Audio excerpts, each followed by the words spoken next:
पख है त तिम्रै घर पुगेर तिम्रै मम्मीसँगको फोटो तिमीलाई नै पठाउँछु अनि भन मलाई डर पो। यसै भनी धम्की दिँदै थिए उसलाई प्रत्येक पल मेसेजमा। फोनमा गफ गर्न भने मलाई फलामको चिउरा चपाउन सहयोग हुने, तर मेसेजमा भने कहिले धम्की, कहिले माया, कहिले आक्रोश त कहिले गुनासो, यसै चल्दै थियो। अब साबित गर्नु थियो उसलाई त्यही कि म डरपक होइन भन्ने। सरसल्लाह गऱ्यौँ हामी 4 दिदी बहिनीले के हुन्छ भेला पारेर ड्राई पिकनिक जाने भन्ने। म चञ्चल हुँदै थिएँ बिहानैबाट। उसको अघि आफूलाई साबित जो गर्नु थियो। घडीमा 5:45 बज्यो। म उठेँ, नुहाई धुवाइसकेँ, मम्मीलाई काम सघाएँ अनि तयार भएर बहिनीहरू आउने बाटो कुर्न थालेँ। 10 बजेबाट 12:15 सम्म अनि मेरो प्रतीक्षाको घडी समाप्त भयो।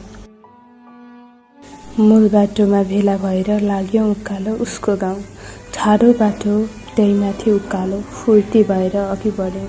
घरि उसलाई पखाल्यौं, घरि कसलाई पखाल्यौं, जे जसो गरे पनि खुसी मात्र थियौं हामी 4 त्यस बखत।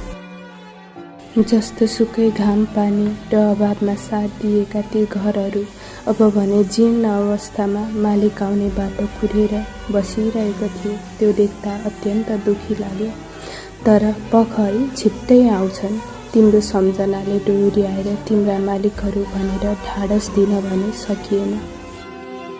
गाडीको हर्नभन्दा टाढा बेला बेला चराचुरुङ्गीहरूको गीतमा मग्न भयौँ अनि सल्लाहका रुखहरू सँगसँगै सुसायौँ। आफ्नो शान्ति भङ्ग गरेकोमा रिसाएर कहाँबाट आएछन् यी खलवलेहरू भनेर रिसाए होला पक्कै हाम्रो प्यार सुन्दा सुन्दा वाक्क लागेर।